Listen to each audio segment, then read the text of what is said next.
active and playing 4 games and then not, and like not feeling the best, and then like frustrated of like how hard I worked in the off season, and then like all I do is rehab and like continue to do this process and just like trying to trust that the best I can. And obviously there's really frustrating days, and there's days where like it's a little bit easier and like you're very, very motivated and like you're right at close to the finish line of getting back and being back, and then like it's not like I have a training camp to like build up to like playing my first game again. It's like, no, like you're tossed into game 30. Like this.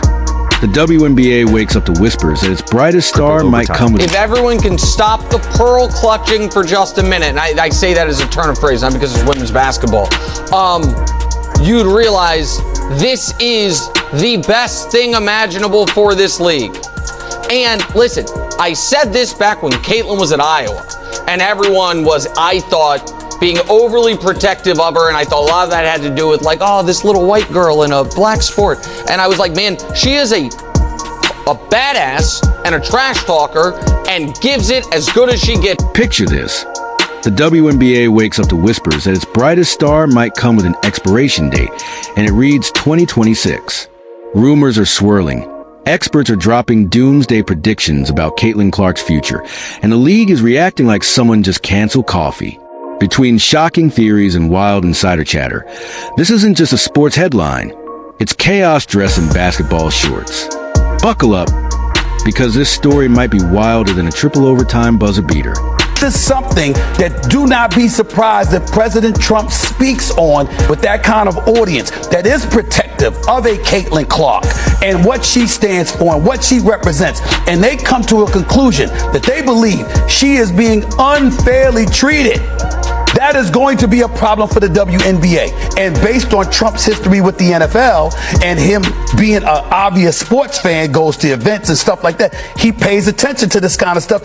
I'm just warning them, watch it, because if he gets involved and that base gets involved, because somehow, some way they embrace victimhood on a part of Kate. The WNBA has officially hit the panic button and smashed it so hard the sirens won't shut off.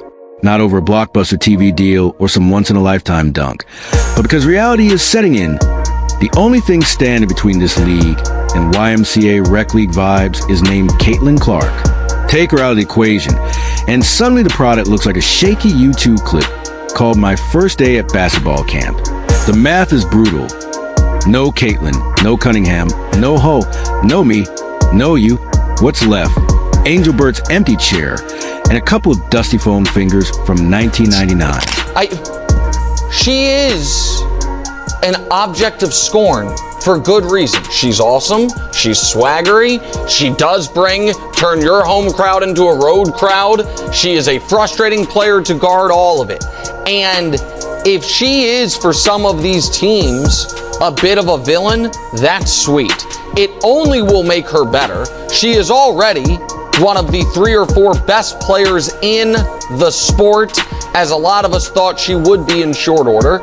And sports are best like this. Let's be real. The only reason anyone's even pretending this is a debate is because no one wants to say the quiet part out loud. Caitlin Clark is playing championship-level chess, while the rest of the league is stuck mashing hungry hippos with missing marbles. It's not even close. She's dropping dimes that defy geometry, drilling shots that make physics professors question their careers. Meanwhile, the league keeps trying to convince us Angel Reese is a must-see attraction. Angel Reese, whose highlight reel could double as slow-motion footage from a driveway shoot-around at a family cookout. If that's the WNBA's golden ticket, then congrats. You just punched a first-class ticket straight to irrelevance. I mean, yeah, like I would have loved to win one of them, but honestly, like 2 of my most fun nights in college were after losing the national championship. Like, yeah, fair. We had just as much fun. Yeah. Like, yeah. I mean, yes, we were sad.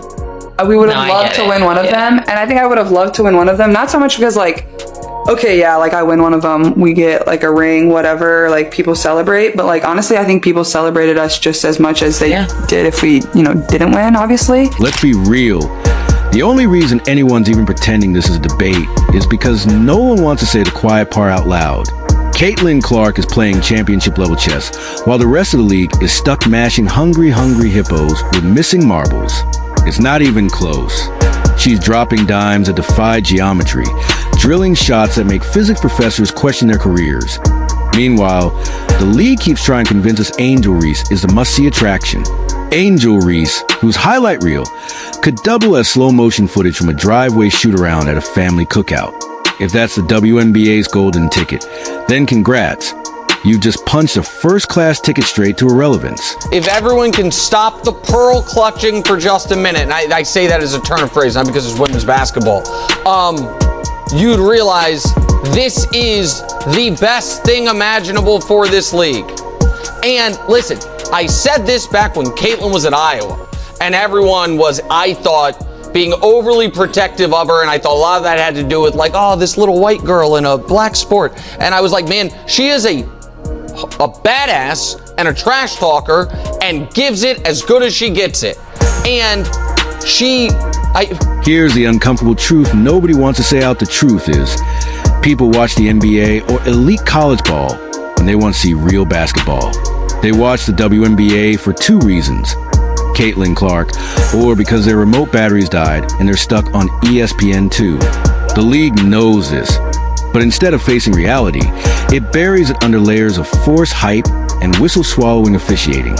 And rather than making life easier for their one true star, they've practically built her an obstacle course designed to break her spirit. Here's the likely script. 2026 arrives, the final year before Clark's contract gives her an escape hatch. She surveys the scene. The refs are still lost. Angel Bird is still cosplaying as commissioner, and Adam Silver is still busy ruining the NBA All-Star game. So she makes the call. She bolts for a EuroLeague team that doubles her salary, surrounds her with teammates who double as bodyguards, and fans who actually understand what generational talent looks like. The fallout? Nuclear. Ratings nosedive faster than an off-target Reese layup. Ticket sales collapse. Those press releases about record-breaking growth vanish, replaced by awkward silence. ESPN shoves the WNBA back into the 3 a.m. slot behind the Cornhole Championships. And the only conversations left about the league will sound like this. Hey, whatever happened to Caitlin Clark? Do you want me to now weave all the sections you've given me into one continuous viral article, start to finish meltdown style, or keep them as standalone firebomb rants, loud?